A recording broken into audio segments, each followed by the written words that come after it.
To her, I was just a deadbeat husband, yet I became the only man capable of saving her when her world came crashing down. She even showed up at the courthouse with bloodshot eyes, begging me to come back and promising to give up the child, finally willing to swallow her immense pride. I didn't flinch as I set fire to the $37 billion trust fund bearing her name, stepped into my Bentley, and simply mouthed the word idiot through the glass, because some betrayals are too deep for an apology to ever fix. I left the office 3 hours early on our 10th anniversary to set up a surprise for Isabella at home. I spent the afternoon preparing a beef Wellington from scratch, decanting a bottle of 82 Lafite, and arranging tulips that had been flown in from Holland that morning. I even squeezed into the tuxedo from our wedding day, and, although it was a bit snug, I wanted every detail of the evening to be perfect. Instead of the warm embrace I expected, Isabella greeted me with a cold legal contract and a photograph of a young man I didn't recognize. "Davis, we need to talk," she said, shedding her trench coat to reveal a sharp Chanel suit. She looked as polished and formidable as ever, carrying herself like a queen preparing for a boardroom war. The excitement I felt moments ago vanished, but I forced a smile and tried to lead her toward the table. "Can it wait?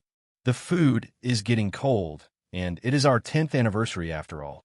Isabella didn't even glance at the dinner I'd spent hours on. She walked straight to the sofa, sat down, and slid the paperwork and the photo toward me. "Sign it," she commanded. Her voice was devoid of emotion, carrying the same detached authority she used when issuing orders to her employees. I picked up the folder, and the bold title on the cover felt like a physical blow to my chest: Supplemental Agreement for Collaborative Procreation. A heavy sense of dread washed over me, chilling me to the bone. I flipped through the pages, and each clause felt like a shard of ice piercing my heart. It listed the Sterling Group as Party A and me, Davis, as Party B. The document stated that to fulfill the reproductive requirements of Isabella Sterling, both parties had supposedly reached a voluntary and mutual understanding. The agreement claimed that after a friendly consultation, we had agreed that Isabella had the right to select any third party for artificial insemination or natural conception without my interference. Once the child was born, my name would be on the birth certificate, but I would be the one responsible for the bulk of the parenting duties. In exchange for my compliance, she offered a one-time payment of $50 million and the deed to a luxury penthouse at the Grand Residences. To anyone else, it might have looked like a fortune, but to me it was a calculated and disgusting insult. My knuckles turned white as I gripped the paper, fighting the urge to rip the entire document to shreds. I looked down at the photograph again, staring at the boy who looked to be in his early 20s. He was handsome in a conventional, athletic way, wearing a basketball jersey and radiating youthful energy. He had a brilliant smile that showed off a row of perfect white teeth. "Who is he?" I asked, my voice sounding raspy and hollow. "His name is Tyler Young, a junior at State Athletic University," Isabella replied coolly. "He is 6'2" with a perfect medical record, no history of genetic illness, and an IQ of 140. My legal team screened hundreds of applicants to find the best genetic match." Isabella spoke with the clinical detachment of someone describing the specifications of a new piece of machinery. My head spun as if I had been struck by a mallet. When we married a decade ago, she was the one who insisted on being childless. She told me she had no interest in motherhood and that her career was her only priority. She didn't want a child to hinder her progress, and because I loved her, I respected her choice. Over the last 10 years, I walked away from a thriving career as a trial lawyer to manage our home, choosing to be the silent foundation she built her empire upon. I mastered the culinary arts and kept her domestic life running flawlessly so she could focus entirely on her corporate battles. Our friends and family constantly praised her for having such a devoted husband. She used to brag about me at parties, calling me her rock and her most reliable shield against the world. Now, the woman I protected with a decade of my life was handing me a contract stating she wanted to have a baby with someone else. To make matters worse, she referred to this stranger as the optimal choice. I felt like the punchline of a cruel, elaborate joke. Isabella, what exactly am I to you? I demanded, searching her flawless face for any sign of remorse or doubt. I found nothing. Her gaze remained as cold and unyielding as a block of ice. Davis, I'm giving you a notice, not asking for your permission, she said, leaning back and crossing her arms in a position of absolute power. Our agreement to remain childless was made a long time ago, but circumstances have changed. I'm 35 now, and if I don't act, I'll miss my window. I need an heir to inherit my empire, and an heir justifies sleeping with a random stranger. I shouted, my chest heaving with indignation. Watch your tone, Davis, Isabella said, her brow furrowing slightly. This isn't some random fling. It is a business transaction, a necessary investment for the Sterling legacy. Tyler Young is being compensated handsomely, enough to ensure that he and his family will be set for life. And in return, I get a child with the exact genetic profile I desire. It is a perfectly fair trade. Fair? I let out a sharp, bitter laugh. What about our marriage? What about 10 years of devotion? Is our entire life together just another transaction to you? Love doesn't pay the bills, Davis, and it certainly doesn't guarantee the longevity of my corporation. Isabella stood up and walked over to me, looking down with an air of superiority. I have made my decision. If you sign this, our marriage continues. You remain the man of this house, and when the child is born, he will call you father. $50 million and a new home should be more than enough to soothe your ego. Her words were like poisoned blades, carving away at my dignity. Compensation? She really believed that a check could fix this. She thought money could erase the humiliation of her infidelity or buy back the decade of my life I had sacrificed for her. Looking at her cold, entitled expression, a shiver ran down my spine. I realized in that moment that the woman standing before me was a complete stranger. Perhaps I had never truly known her at all. And if I refused to sign? I asked, my voice low and deliberate. Isabella's eyes sharpened like razors, and a mocking smile touched her lips. Davis, don't be difficult. I pay for the food you eat, the clothes on your back, the car you drive, and the roof over your head. Without me, you are a nobody. You are a man in his late 30s who hasn't held a job in a decade. You have no leverage to refuse me. She spoke as if I were a stray dog she had taken in. Her words cut deep, straight to the bone. Nothing at all, I whispered, repeating her words. The rage and heartbreak that had been boiling inside me suddenly went still, replaced by a strange, eerie calm. I looked up into Isabella's mocking, disdainful eyes and began to laugh. It wasn't a smile of pain or a smirk of bitterness. It was a genuine laugh born of pure absurdity and sudden liberation. Isabella, do you honestly believe that I'll be left with nothing the moment I walk out that door? My reaction caught her off guard. She likely expected me to explode in a fit of rage or break down and beg her to reconsider her ultimatum. She certainly didn't expect me to be this composed, and my sudden calm seemed to unsettle her. What's so funny? She asked, her brow furrowing with irritation and confusion. Did I stutter, Davis? She continued with a cold sneer. I suggest you take a hard look at reality. You've been playing house for 10 years. You're obsolete. Without my name behind you, you couldn't even get an interview for a mailroom job. Is that what you think? My smile widened, but I didn't bother arguing. I simply turned around, walked into the bedroom, and pulled a suitcase from the closet. I began packing my things with a slow, deliberate precision, folding each garment carefully. I grabbed my toothbrush, a towel, my razor, and a few other personal essentials. It was striking how little I actually owned in a house I had lived in for a decade. Isabella followed me into the room, leaning against the doorframe with a look of bored contempt. What is this? A dramatic exit? Do you really think walking out is going to scare me? She asked, her voice dripping with disdain. Grow up, Davis. I don't have time for these childish games. I ignored her and kept packing. I reached into the bottom drawer of the nightstand and pulled out a weathered, tan accordion folder. Isabella's eyes flickered when she saw it, a brief moment of recognition crossing her face before it faded back into uncertainty. What's in the folder? She asked. Just some old papers, I replied casually, tucking it into the side pocket of my suitcase. A decade had passed. She had clearly forgotten the significance of those documents. She had forgotten that the man she married wasn't always a domestic shadow confined to the kitchen. I zipped the suitcase shut and stood up to face her. Isabella, I want a divorce. I said it with the same casual tone I would use to comment on the weather. Isabella froze. She had prepared herself for a fight, for tears, or for silence. But the word divorce was clearly not in her script.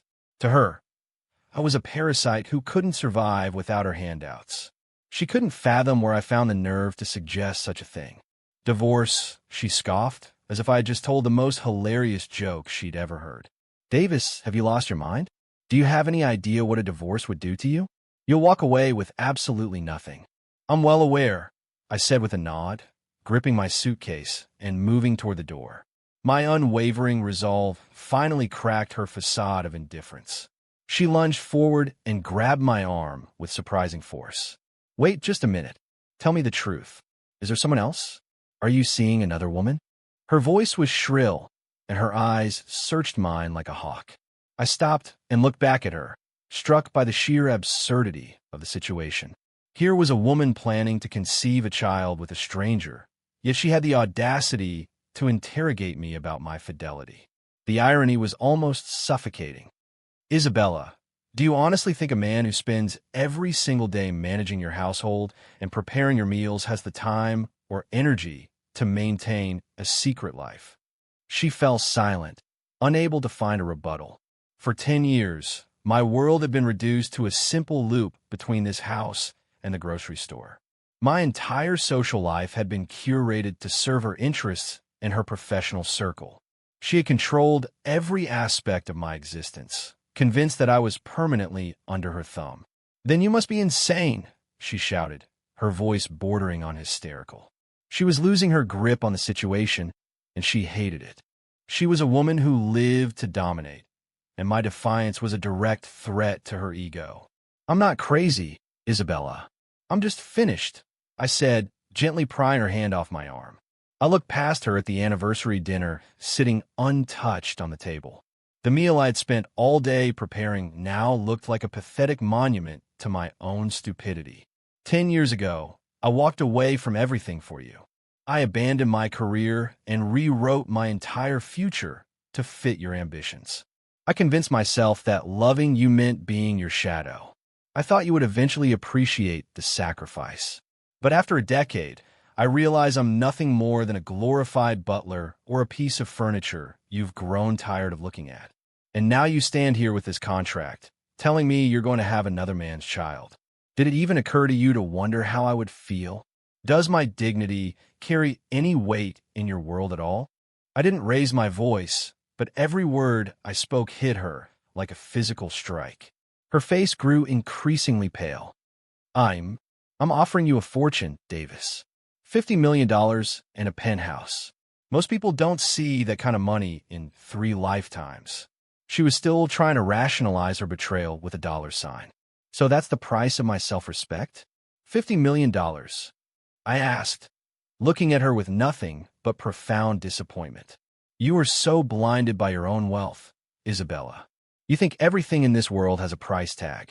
You assume that because you controlled the finances, I would just roll over and take whatever scraps you threw my way. You were wrong. I grabbed my suitcase and headed for the door without a second glance. Davis, if you walk out that door, don't you ever think about coming back, she screamed after me. I paused for a second with my hand on the knob, but I didn't turn around.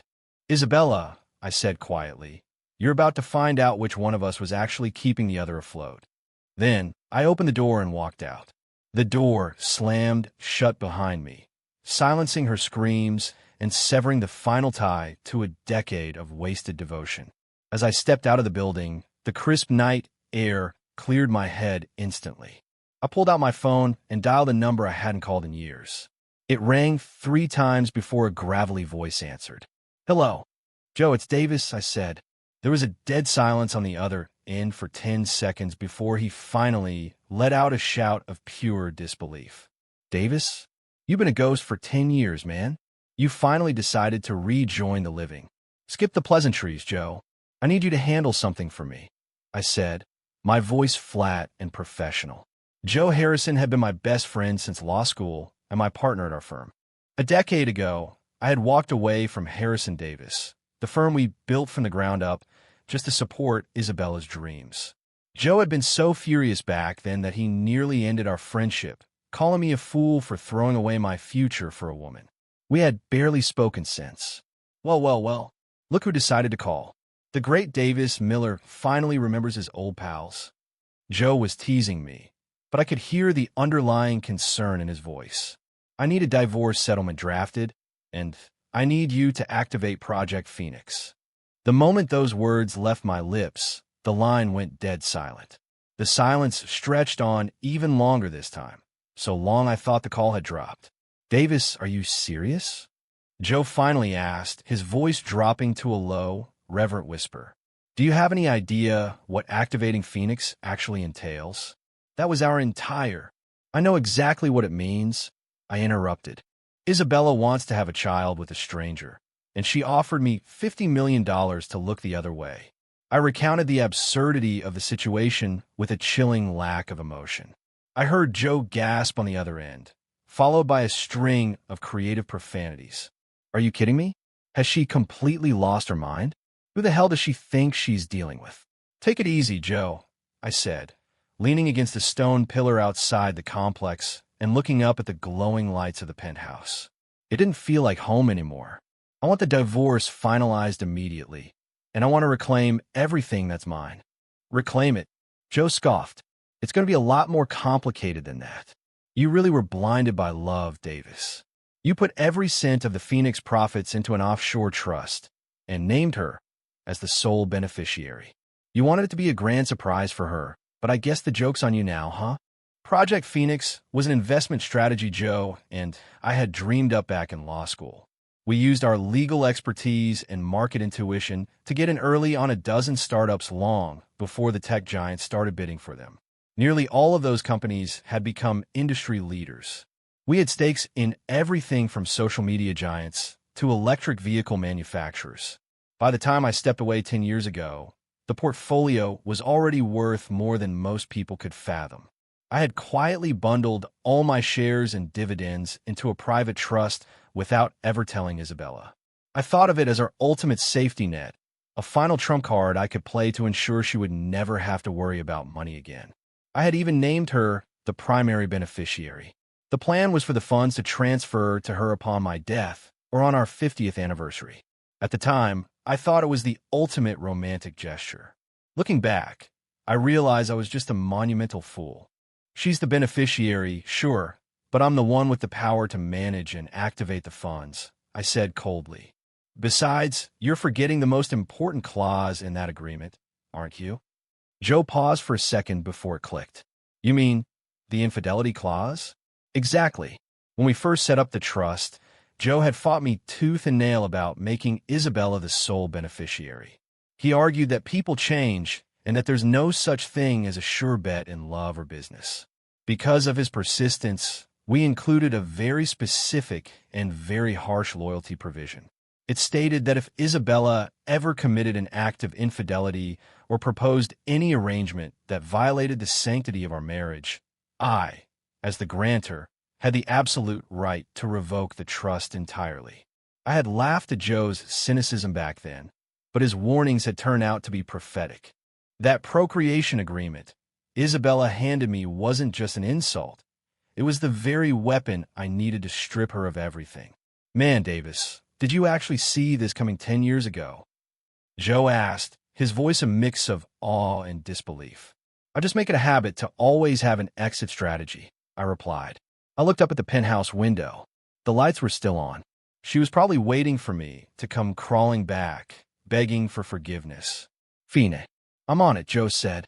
I've been waiting a decade for you to wake up. It's time that arrogant woman realizes exactly who she just threw away. Joe sounded more eager than I was. Not yet, I cautioned. Why not? We could drop the asset list on her desk tomorrow and watch her head spin, he argued. That would be too easy on her, I said, a cold smile spreading across my face. She's convinced I'm a helpless loser who can't survive without her charity. She thinks my dignity has a $50 million price tag. I want her to realize, piece by piece, exactly how wrong she is. I want her to feel the full weight of her own arrogance. After I hung up, I didn't check into a hotel. Instead, I took a cab to an old neighborhood on the edge of town. My parents had left me a small apartment there that I'd never had the heart to sell. It was covered in a fine layer of dust, but I didn't mind. I reached into the hidden compartment of my suitcase and pulled out the tan folder. It wasn't full of old papers, as I told Isabella. It contained original stock certificates and signed investment contracts. These were the keys to my kingdom. Isabella, you think you've won? You haven't even seen the board yet. The next morning, my phone was blowing up with notifications. Isabella was sending a barrage of texts, starting with her usual demands and threats. Davis, what is wrong with you? Get back here right now. You think running away is going to solve anything? You're being pathetic. Are you really going to throw away your life over a disagreement? As the morning wore on, her tone began to shift. Fine, maybe it was a little blunt yesterday. Just come home and we can talk this through. We can negotiate the terms of the agreement. I read the messages and felt nothing but amusement. She still had no idea what she had actually done. She treated this like a minor domestic spat, assuming I was just having a temper tantrum. She thought a small concession would bring me crawling back, completely oblivious to the fact that she had obliterated the very foundation of our marriage. I didn't bother replying. I just blocked her number. A few minutes later, my phone rang again. It was my mother, Martha Davis. Davis, what on earth is happening with you and Isabella? She called me at the crack of dawn, saying you walked out after a fight. You're being so difficult, Davis. Isabella works so hard to provide for you both. You need to be more supportive of her. My mother was a traditionalist to a fault. To her, Isabella was the brilliant, successful provider, the crown jewel of our family. She believed my only job was to be the perfect, supportive husband. Mom, please stay out of this, I said, cutting her off. How can I stay out of it? You need to go home right now and apologize to your wife. Every marriage has its ups and downs, Davis. Just talk to her, she pleaded. Mom, she told me she's planning to have a baby with another man, I said. That one sentence silenced her instantly. There was a long, stunned silence on the other end. What did you just say? She whispered. I said Isabella is hiring a 20-year-old college kid to be her personal stud. I replied bluntly. I repeated it with cold clarity. That's impossible. Isabella would never do something like that. It must be a misunderstanding, my mother stammered, clearly in denial. There's no misunderstanding, Mom. She handed me the legal contract herself. I could practically see her jaw dropping through the phone. I hung up and powered down my device, finally enjoying the silence. I spent the rest of the day scrubbing the old apartment until it was spotless. By sunset, Joe pulled up in his obnoxious red Porsche. He burst through the door and nearly tackled me with a massive bear hug. About damn time you woke up, buddy. He scanned the clean apartment and gave me an appreciative nod. You look good, Davis. A lot less like a doormat than I expected. He reached into his leather bag and pulled out a thick stack of papers. Here's the divorce filing. I've drafted it with a standard 50-50 split of marital assets. The problem is the penthouse and the cars you've been driving are all technically owned by her holding company. Since they're corporate assets, clawing them back is going to be a legal headache. I wasn't surprised. Isabella was nothing if not meticulous. She had spent years ensuring that every major asset was shielded from a personal claim. On paper, our shared assets were almost non-existent. If I followed her rules, I really would be walking away with nothing. It doesn't matter, I said, taking the papers and setting them on the counter without even looking at them. Not important. Joe's eyes nearly popped out of his head. We're talking about millions of dollars in real estate and luxury goods. You just want to let her keep it all. I'm going to take back everything she owes me, I clarified. I looked him in the eye, my expression steady. But I'm not going to do it through a divorce court. Then what's the plan? Joe asked, looking completely baffled. I just smiled and poured him a drink. Do you remember that high-end restaurant group we backed years ago, the Gilded Plate? Joe took a moment to think. Yeah, the boutique dining group. They've done incredibly well, haven't they? Dozens of locations now. What? The flagship location is Isabella's favorite spot. She holds all her major business meetings there because she thinks the prestige of the place reflects her own status. And Joe asked, still not seeing the connection. So I'm going to buy the entire company, I said. Joe literally spat out his tea. Buy it? Are you insane? The Gilded Plate is worth at least $500 million, and they're highly profitable. Why would they even talk to you? Market value isn't the same as the cost of takeover, I said calmly. We were angel investors, remember? We started with 30%. Even after the dilutions, we still hold a 12% stake. That 12% makes us the largest shareholder outside of the founder himself. And Arthur Mitchell is in a bind. His son just blew $30 million at a high-stakes table in Vegas, and Arthur is desperate for cash to cover the debt. Joe stared at me in shock. How the hell do you know all that? I've been a house husband for 10 years, Joe. I had to find something to occupy my mind, I replied. When I wasn't grocery shopping or cooking, I was tracking every single company in our portfolio. Isabella thought I was becoming obsolete, but I was just watching the board from a different angle. You're a terrifying man, Davis, Joe said, his voice tinged with newfound respect. So you're going to use his son's debt to force a buyout of Arthur's shares? I prefer to think of it as a timely rescue, I corrected. I'll offer him a fair market price for his controlling interest. In exchange, he steps down as chairman and does exactly what I tell him to do. What's the one thing? Joe asked. I want him to shut down the flagship location of the Gilded Plate, I said, my voice turning cold. Isabella loves using that place to play the part of the high-powered CEO. I'm going to take away her favorite stage. Everything she takes pride in is nothing more than a toy I can break whenever I feel like it. Over the next 48 hours, Isabella was a nervous wreck. I had completely vanished. I wasn't answering her calls or her iMessages. It was as if I had ceased to exist. She went to my parents' house, but my mother practically slammed the door in her face. She reached out to our few mutual friends, but they all claimed to have no idea where I was.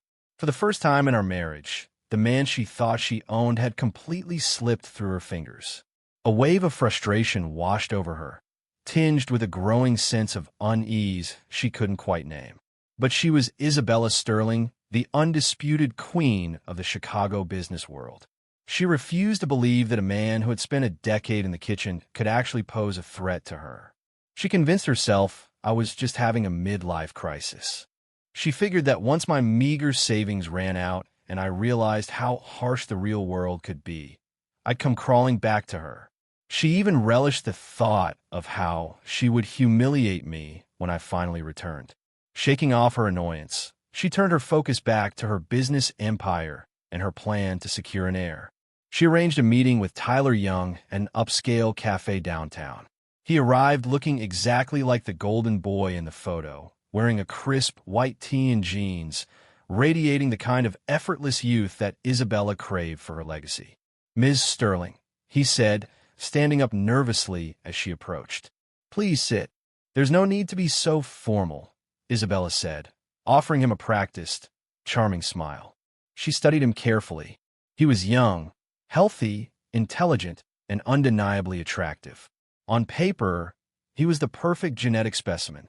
By all accounts, she should have been thrilled with her choice. Yet, as she looked at Tyler's eager face, my image kept flashing in her mind. She couldn't stop thinking about the cold, detached expression I had worn when I walked out, or the parting words I'd left her with. You're about to find out which one of us was actually keeping the other afloat. The memory sent a fresh wave of irritation through her. Ms. Sterling, about the contract, Tyler said, fidgeting with his hands. My parents are on board, but they were wondering if the compensation could be adjusted a little.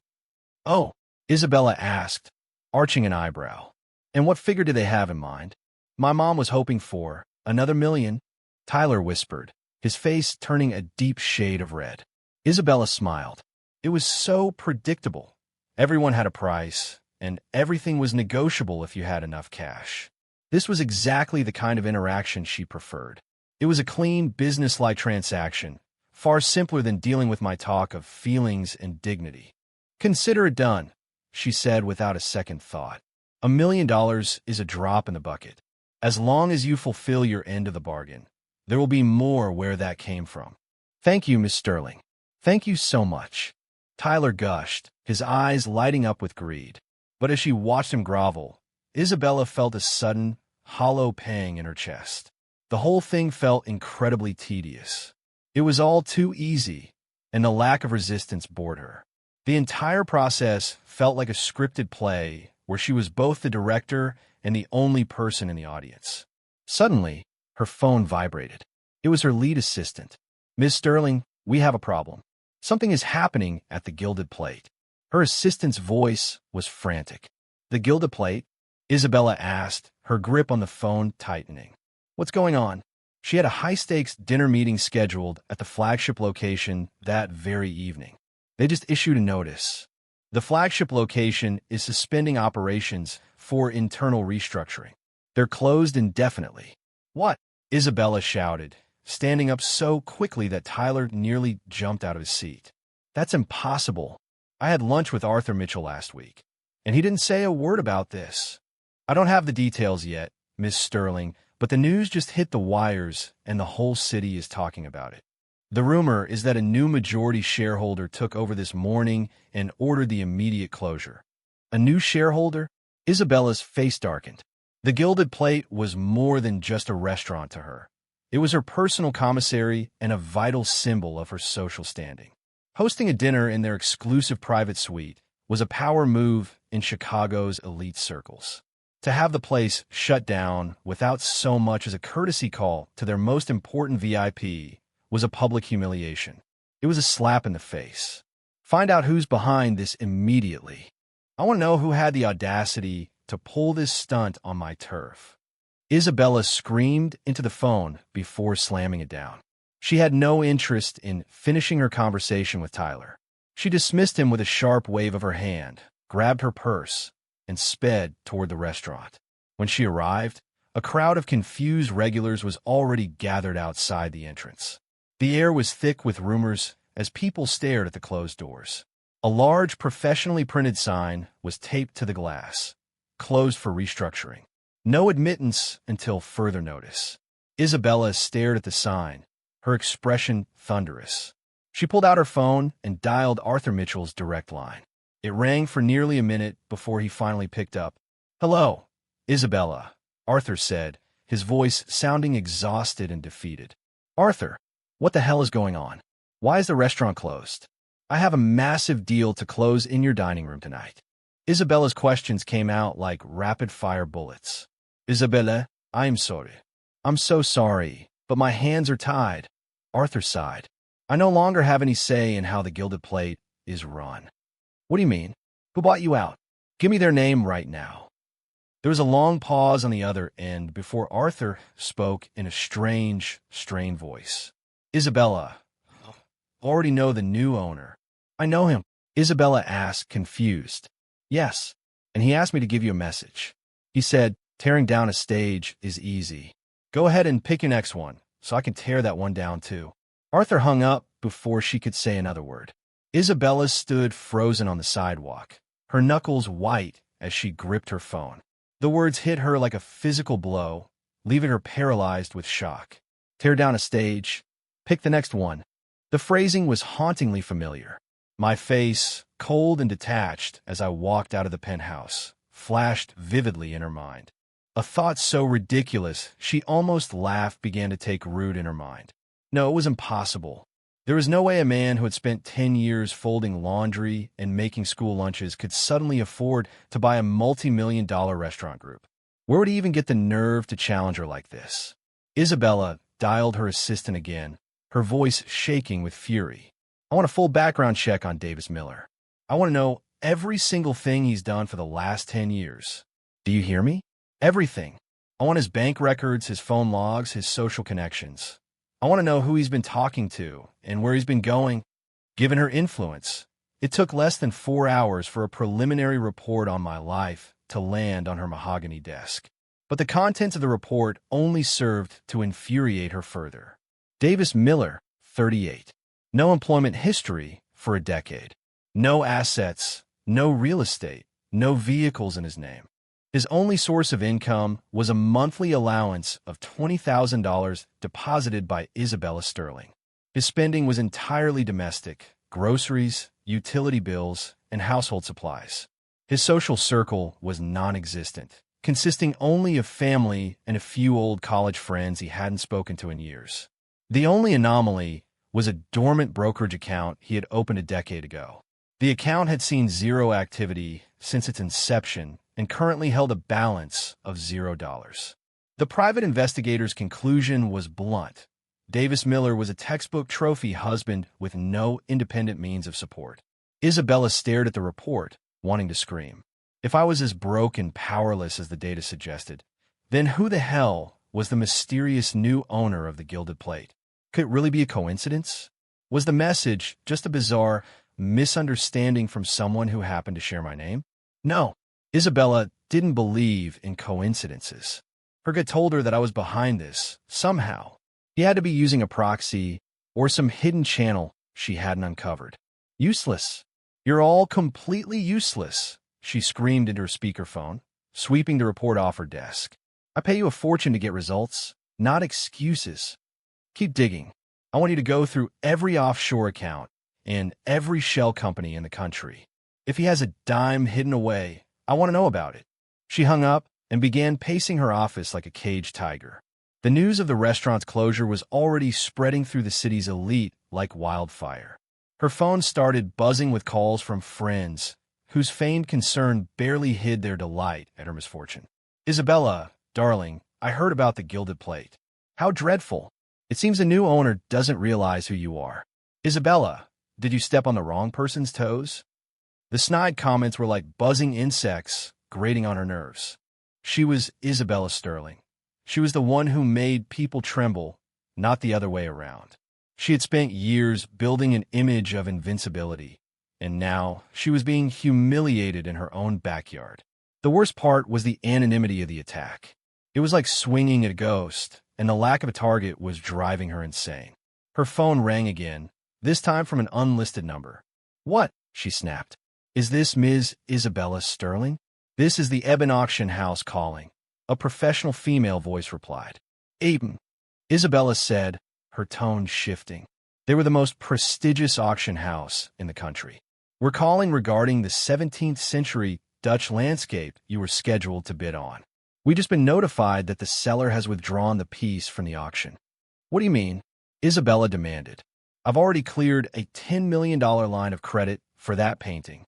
She had been tracking that specific masterpiece for months, planning to present it as the centerpiece for her father's upcoming 70th birthday gala. Her father was a renowned collector, and this particular artist was his obsession. She had already promised him the piece, and the old man was counting down the days. If she showed up empty-handed, it would be a disaster. We apologize for the inconvenience, Miss Sterling. The seller is one of our premier clients, and they have the contractual right to withdraw the lot at any time. We were only notified moments ago. Who is the seller? I'll buy it from them directly. Give me their name. I'll double my offer if I have to, Isabella said, her voice tight with desperation. I'm afraid that's impossible, Miss Sterling. Our privacy policy strictly forbids us from disclosing client identities. The representative hesitated for a moment. However, the seller did leave a specific message for you. Isabella's heart skipped a beat. Another message? What is it? She whispered. He said, and I quote, It's a clever forgery, and it's not worth Ms. Sterling wasting her money on. That was the extent of the message. A forgery? Isabella felt the blood drain from her face. The painting's provenance was impeccable, and it had been authenticated by the world's leading experts. There was no way it was a fake. This person wasn't just blocking her purchase.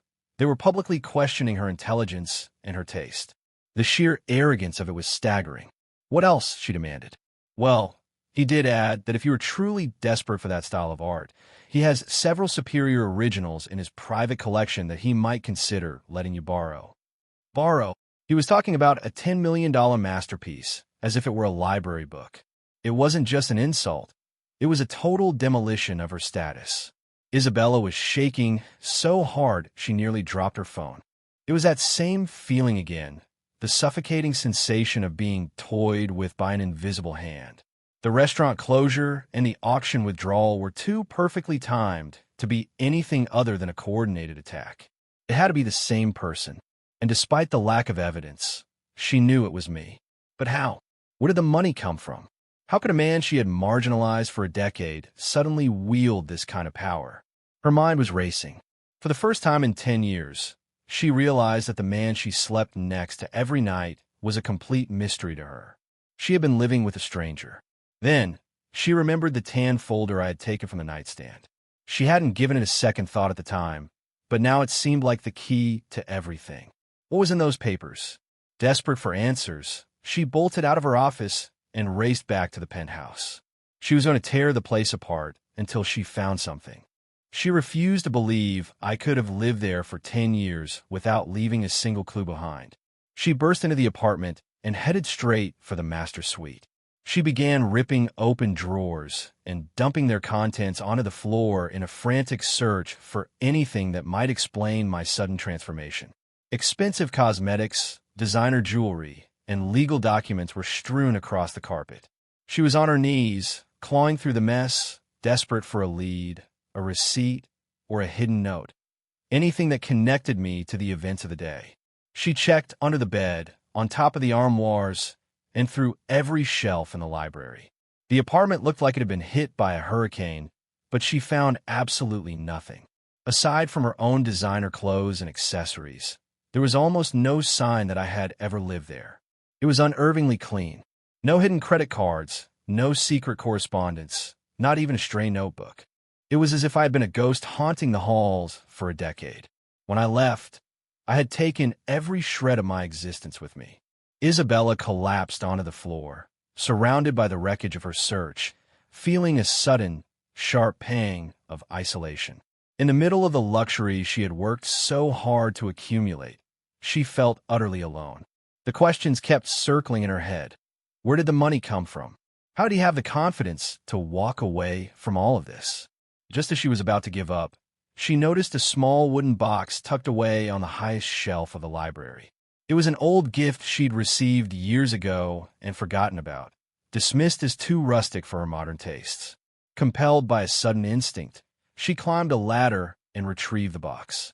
When she opened it, she didn't find jewelry or heirlooms, but a thick stack of photographs, their edges beginning to yellow with age. They were photos of us from our university days. The man in the pictures was a far cry from the quiet, domestic husband she had known for the last decade. He was wearing a simple white button-down. His eyes were sharp and full of life, and he radiated an undeniable charisma. There were shots of him winning the national debate championship, looking fierce and unstoppable on stage. There were photos of him in moot court, his arguments so precise they left his opponent stunned. There was even a picture of him as student body president, addressing a crowd of thousands with effortless confidence. As Isabella flipped through the photos, the memories she had spent years burying came rushing back with overwhelming force. She was suddenly reminded of the man I used to be before I became her shadow. A decade ago, Davis Miller was the star of the law school. He was top of his class, brilliant, and favored by every professor on campus. He was the man every woman wanted to be with and every man wanted to be. Even as the most popular girl on campus, she had felt a little overshadowed by his brilliance. She was the one who had pursued him, drawn to his intellect and his unwavering self-assurance. After graduation, I had turned down offers from the biggest firms in the country to start Harrison Davis with Joe. Within 2 years, we were the most talked-about boutique firm in the city, known for our aggressive and flawless handling of high-stakes mergers. Everyone predicted I would be the next legal titan of Chicago. But just as my career was taking off, Isabella's startup hit a wall. A bad investment had left her company on the brink of total collapse. I didn't hesitate. I sold my shares in the firm and emptied my personal savings to keep her afloat. I spent months restructuring her business and leveraging my connections to settle her legal battles, eventually bringing her company back from the dead. In the process, I went from being the most promising lawyer in the city to a man who stayed at home to manage the household. At the time, She had been overwhelmed with gratitude and guilt. She used to tell me, "Davis, once the company is stable, you should go back to the law. You're too good to be stuck here." I just smiled and told her, "My job is to make sure you can focus on the fight without having to worry about what's behind you. Your success is my success." And I meant it. I never brought up my career again. I happily traded my suits for an apron, dedicating myself to making her life as seamless and comfortable as possible. Over the years, she grew accustomed to my presence in the background. She began to take my sacrifices for granted, eventually forgetting that the man who cooked her dinner every night was once the most formidable legal mind in the city. She started to see me as a burden, someone who was beneath her and entirely dependent on her success. It wasn't until I walked out and started dismantling her world that she realized how wrong she had been. Looking at the vibrant young man in the photos and comparing him to the cold, calculated man I had become, a terrifying realization dawned on her. I hadn't changed at all. I hadn't lost my edge. I had simply chosen to hide it for her sake. I hadn't faded away. I had just given her all the spotlight. And in her arrogance, she had tried to extinguish the very source of her own success. Project Phoenix, she whispered to the empty room. She remembered me talking about it years ago, right after I left the firm. I had called it the ultimate insurance policy for our future.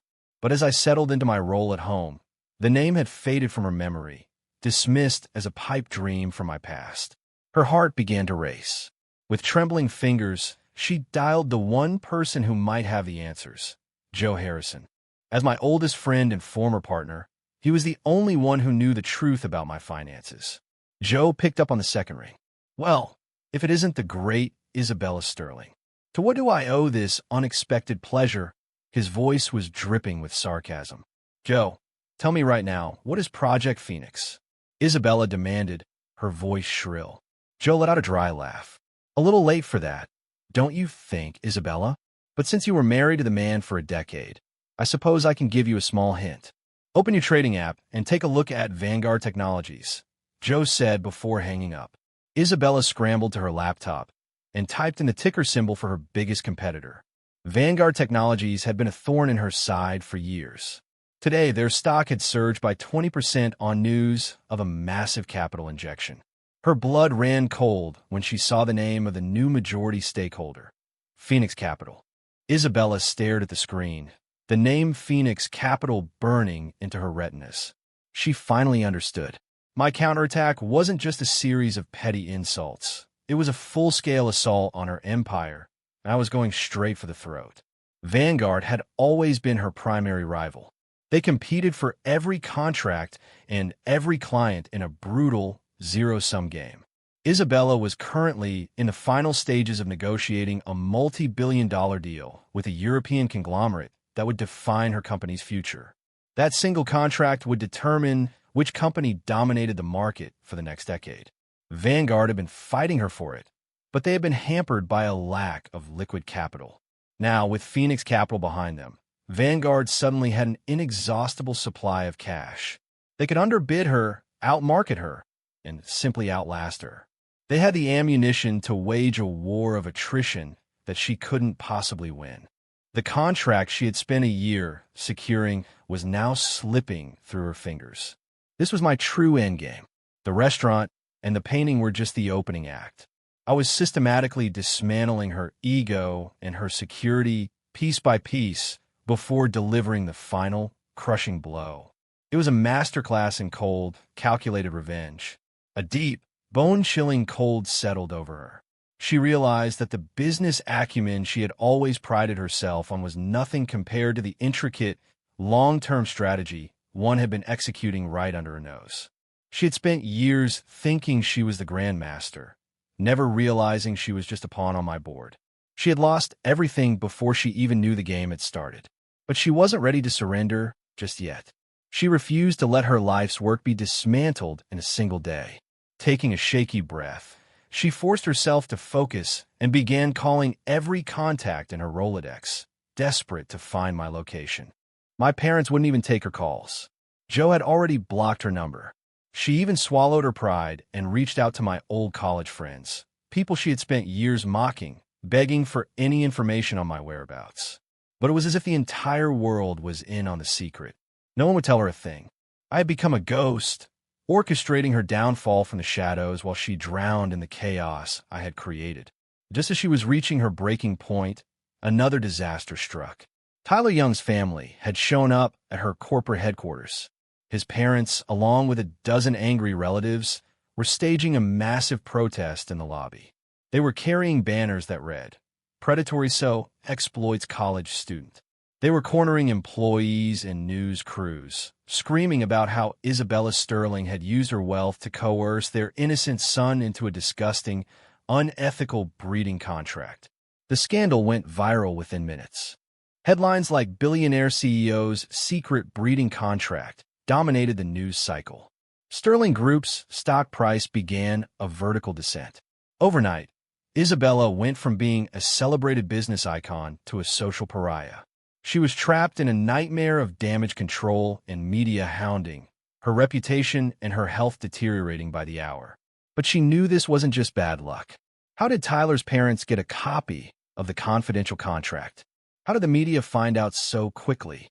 Someone was pulling the strings, and she knew exactly who it was. I wasn't just coming for her money. I was coming for her soul. I wanted her to be completely alone, stripped of her power and her dignity. Late that night, Isabella sat alone in the dark, cavernous penthouse. She opened the bottle of 82 Lafite I had decanted for our anniversary and began drinking it straight from the glass, one after another. The wine dulled her senses, but it only served to sharpen her regret.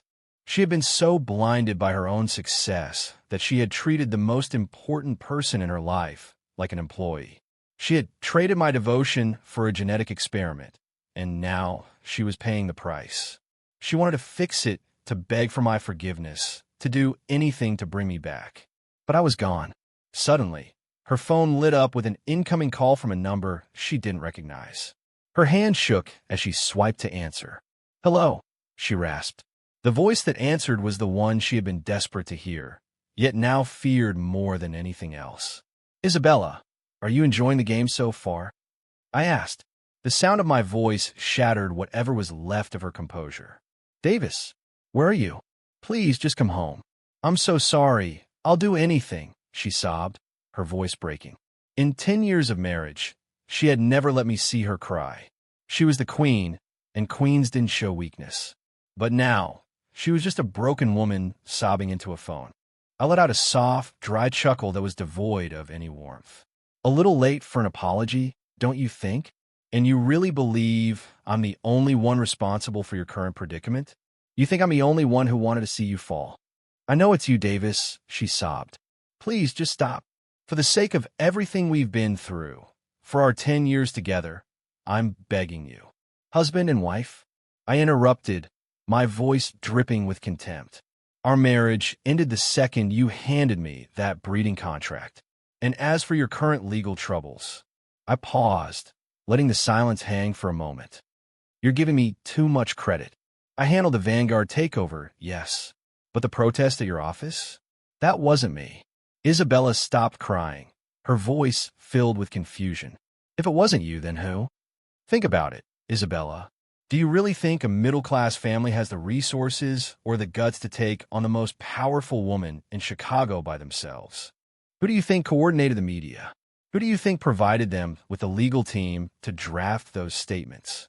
My words hit her like a bucket of ice water, snapping her back to reality. She realized I was right. Tyler's parents were simple people. They didn't have the sophistication to orchestrate a national media scandal. This was the work of a professional PR firm. If it wasn't me, there was only one other possibility. The name flashed in her mind, Vanguard Technologies. They must have gotten wind of the contract and decided to use it as a weapon. They were the ones funding the protest and feeding the media, all to destroy her reputation and tank her stock price. It was a perfect pincer movement. While I attacked her from the financial side, her frenemies at Vanguard were destroying her from the social side. She was being dismantled from every angle. She thought she was in a private war with me, never realizing she was the prey in a much larger hunt. She had become a laughingstock, a cautionary tale for the entire business community. Do you see it now? I asked, my voice cold. Your biggest flaw was never your arrogance, Isabella. It was your stupidity. You've spent years making enemies without even realizing it. You thought you were untouchable, but you were actually surrounded. Even if I hadn't stepped in, your empire was a house of cards waiting for a breeze. My words stripped away her last remaining shreds of dignity, forcing her to confront the reality of her failure. No, that's not true, she whispered, her voice trembling with denial. If you just come back, if you help me, we can beat them together, just like we used to. We're a team, Davis. Right? Not anymore, I said. You still don't get it. There is no us. There hasn't been for a long time. Meet me at the courthouse tomorrow morning at 9. Bring your ID and the paperwork. I'm giving you one chance to end this with a shred of dignity. I hung up before she could respond. Isabella sat on the floor in the silence of the penthouse, her eyes dry and hollow. She had lost her company, her status, and the only person who had ever truly cared for her.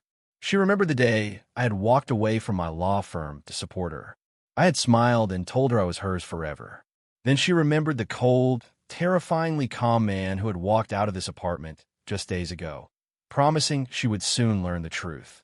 A decade had passed, and the cycle was complete. But this time, she was the one left with nothing.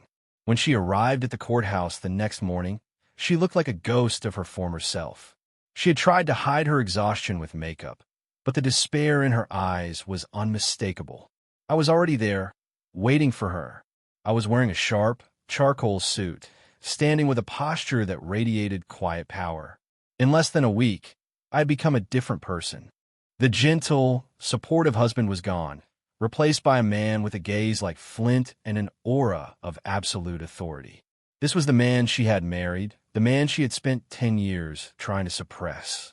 Do you have the documents? I asked, my voice devoid of any warmth. Isabella's hands shook as she handed me the paperwork. She looked up at me, her eyes pleading. Davis, please, is there any way we can fix this? I'll cancel the contract. I'll give up everything. I just want you back. I looked at her, but I felt nothing. No anger, no resentment, just a profound sense of indifference. I reached into my bag and pulled out a final document. It wasn't a legal filing. It was the summary for the Phoenix Trust. The current valuation of this fund is $37 billion, I said. And according to the original terms, you were named as the sole beneficiary. Isabella stared at the document, her eyes widening as she processed the astronomical figure on the page. $37 billion. She had spent a decade building a company worth $10 billion, and here I was, casually handing her a document for a fortune 3 times that size. I don't understand, she stammered. It's quite simple, I said. The loyalty clause states that any act of infidelity or breach of marital trust gives me the absolute right to revoke the trust. A cold smile touched my lips. And that breeding contract you signed is the perfect evidence of that breach. I pulled a lighter from my pocket and set the document ablaze right in front of her. The flames consumed the paper in seconds, and with it, Isabella's last hope of salvation. Shall we go inside? I asked, my eyes fixed on the smoldering remains of her fortune. The legal process was over in minutes. When the final decree was stamped, Isabella looked like she was in a trance. A decade of marriage had been erased in the time it took to sign a few pages. The morning sun was blinding as we stepped back out onto the street. I didn't look at her as I walked toward the curb, where a black Bentley was waiting.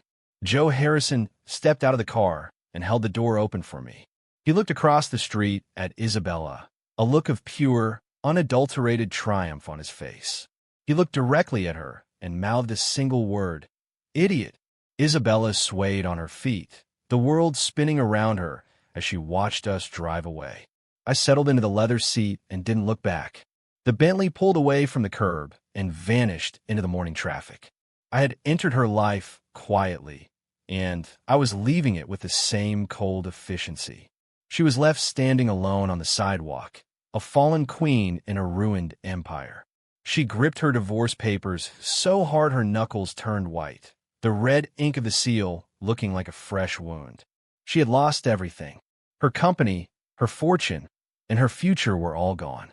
But more than that, she had thrown away the only thing in her life that had ever been truly priceless. She had spent 10 years suffocating the man who loved her, and now she was left to face the consequences alone. The weeks that followed were a living nightmare. Without my steady hand behind the scenes, Sterling Group was defenseless. Phoenix Capital began a relentless assault on her market share, and Vanguard Technologies easily secured the European contract that was supposed to be her salvation. The news sent her stock into a freefall. The board of directors turned on her immediately, and her largest investors began dumping their shares in a panic. Her creditors began calling in their loans, and her long-term partners scrambled to distance themselves from the scandal. Within a week, the empire she had spent a decade building was reduced to a pile of debt and broken promises. The breeding contract scandal was the final nail in the coffin. The woman who had once been the toast of the town was now a social pariah, mocked and reviled by the very people who used to crave her attention. She tried to liquidate her personal assets, but her mansions and sports cars were nothing compared to the billions she owed. She was drowning in a sea of red ink. She even thought about the $50 million check I had left on the counter.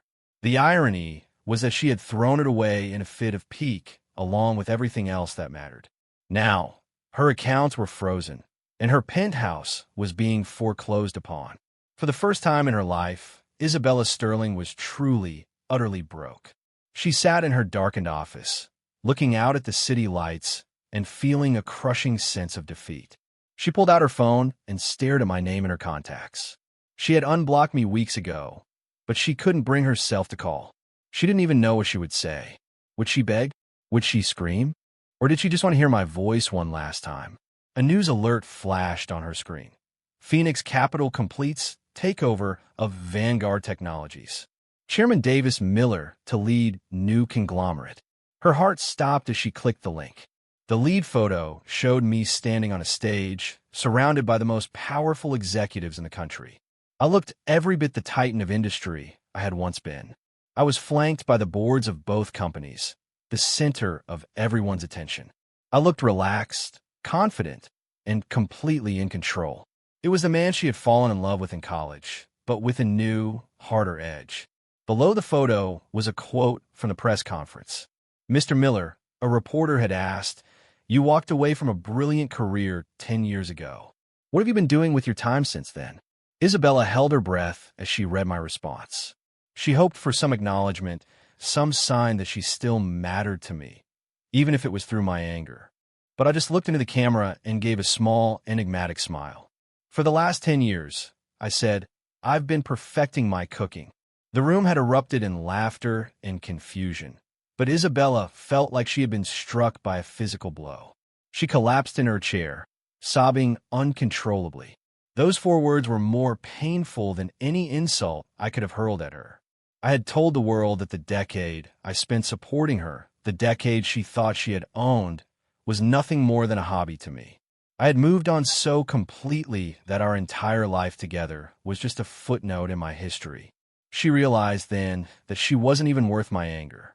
She was just a mistake I had finally corrected. Remember this.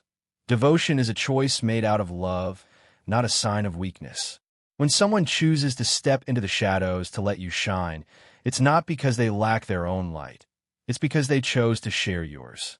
Never forget that the person who builds your world is the only one who knows exactly how to tear it down. Respect is the foundation of any relationship. Once you cross that line, there's no going back. Never mistake kindness for weakness, and never assume that money can replace a soul. The moment you start looking down on the person who supports you is the moment you lose the right to their love. True power isn't found in a bank account. It's found in the ability to walk away and rebuild from nothing.